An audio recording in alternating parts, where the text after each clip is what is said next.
Police असल्याची बतावणी करून एका व्यक्तीला भर रस्त्यात लुटल्याची घटना उल्हासनगरमध्ये घडली आहे। या प्रकरणी उल्हासनगर पोलिसांनी सीसीटीव्ही फुटेजच्या आधारे दोघांना बेड्या ठोकल्या आहेत। रणजित ठाकूर हे उल्हासनगर पोलीस ठाण्याच्या हद्दीतील शीतला माता मंदिर परिसरात उभे असताना रिक्षातून आलेल्या 3 व्यक्तींनी आम्ही पोलीस आहोत अशी बतावणी करून त्यांना रिक्षात बसवलं आणि त्यांच्या खिशातून 3,500 रुपये काढून घेत पोबारा केला। या प्रकरणी उल्हासनगर पोलीस ठाण्यात अज्ञात आरोपींविरोधात गुन्हा दाखल झाल्यानंतर पोलिसांनी सीसीटीव्ही फुटेजच्या आधारे आरोपी शरद महाले आणि प्रफुल्ल चाबुकस्वार या दोघांना अटक केली, तर तिसरा आरोपी अशोक देवकर हा फरार आहे। आरोपींना न्यायालयात हजर केलं असता 4 दिवसाची पोलीस कोठडी सुनावली आहे।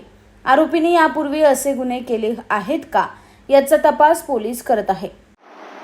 दिनांक 25 एप्रिल रोजी इसम नामे रणजित ठाकूर हे शीतलादेवी परिसरात फिरत असताना त्या ठिकाणी 3 इसम रिक्षामधून आले आणि त्याने आम्ही पोलीस आहोत असं त्याला बतावणी केली।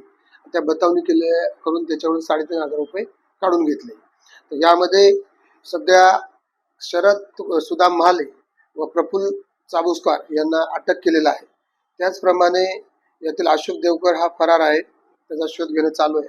तर ही जी कामगिरी करताना PSI नवले यांच्या टीमने ही कामगिरी केलेली आहे।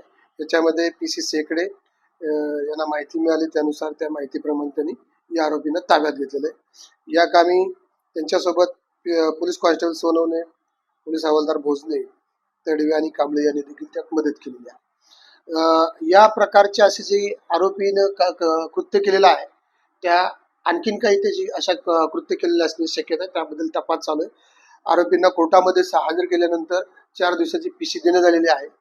नागरिकांना आव्हान आहे की आणखीन कुणाचे असे पोलीस असल्याची बतावणी करून जर कोणाची फसवणूक झाली असेल तर त्यांनी पोलिसाला तक्रार देण्यात यावं। थँक्यू।